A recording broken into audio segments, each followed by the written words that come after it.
Hey everyone, this is MTL Jack once again. Today I'm working on a BMW 435 Grand Coupe.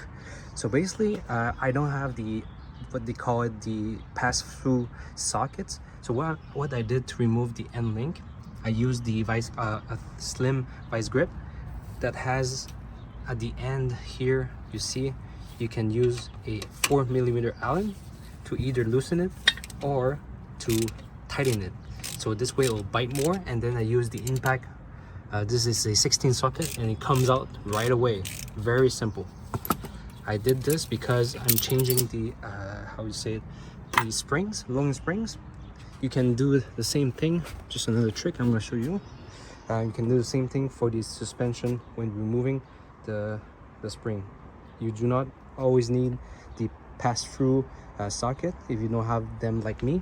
I just almost never change suspensions, so I never bought the set, so I'm going to show you in a moment. Alright, so another trick to remove the suspension for the BMWs, I have this spreader that uses a 17mm bolt, and as you tighten it, it kind of spreads. So basically it's even better than the socket spreader that you buy, and it's really useful. It's really cool. So it spreads it, and it spreads it so much, I mean, that you can easily remove it, which is pretty cool. Alright, so the third tip to remove the strut top mount without a pass-through socket, what I do is I use a rag, I wrap it around the core of the suspension, and then I use vice grips to grab the core.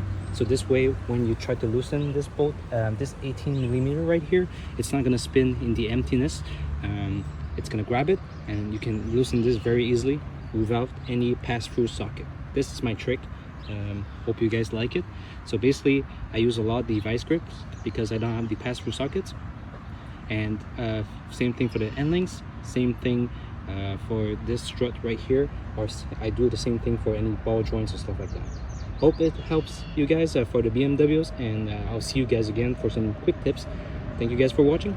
I'll see you around. Goodbye.